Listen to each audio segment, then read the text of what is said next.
Pernahkah kalian berjalan ataupun duduk di bawah pohon yang rindang? Apa yang kalian rasakan? Pasti terasa sejuk, bukan? Selain sebagai sumber makanan bagi makhluk hidup, tumbuhan juga merupakan penghasil oksigen.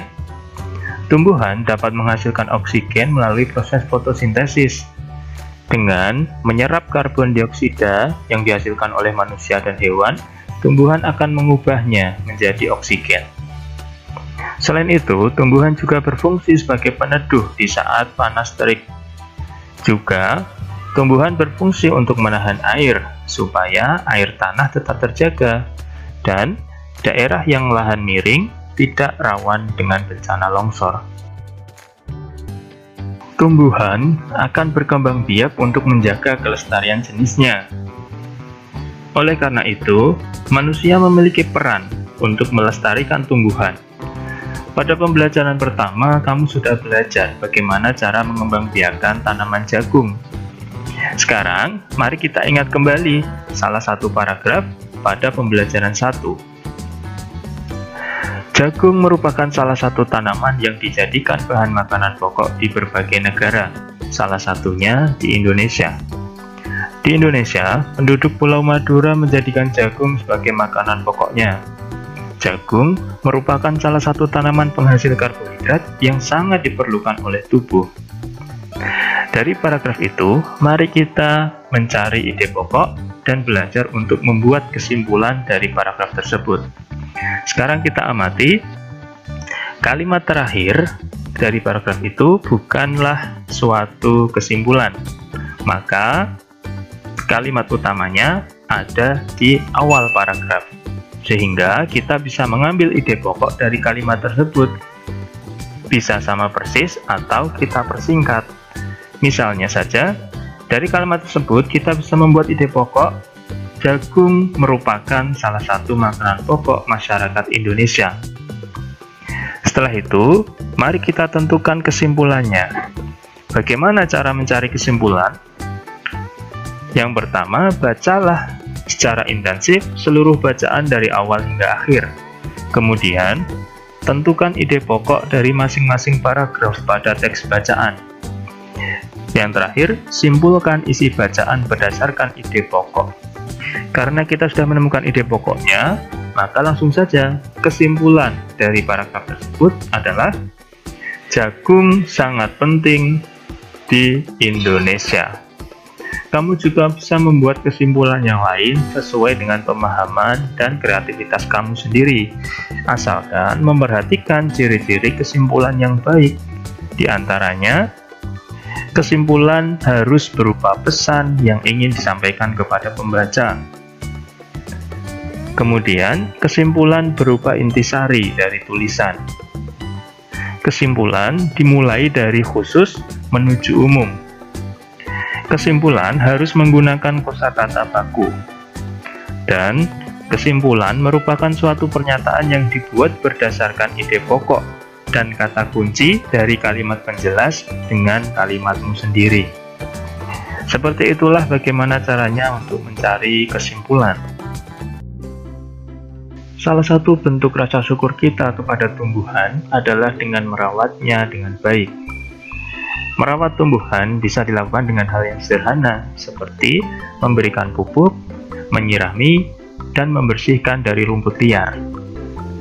Dengan begitu, tumbuhan akan tumbuh dengan baik dan besar, seperti pohon beringin ini.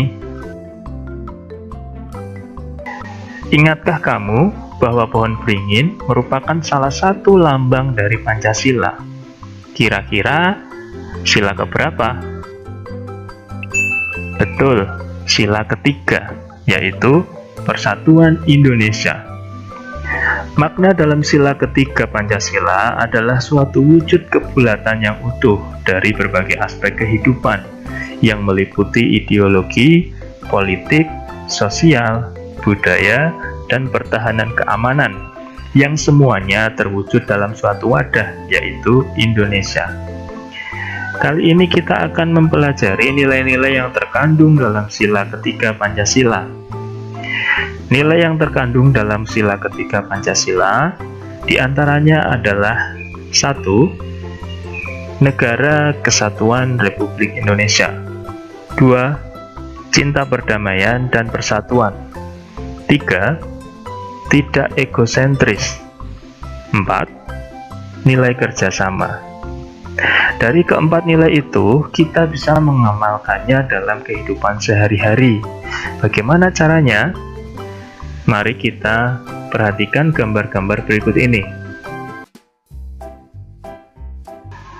Pengamalan sila ketiga Pancasila dalam kehidupan sehari-hari, yang pertama, bisa kita lakukan dengan cara menjaga persatuan dalam masyarakat. Misalnya, kita bisa bermain bersama teman-teman dengan rukun, tanpa membeda-bedakan dari mana mereka berasal, agamanya, ataupun suku bangsanya.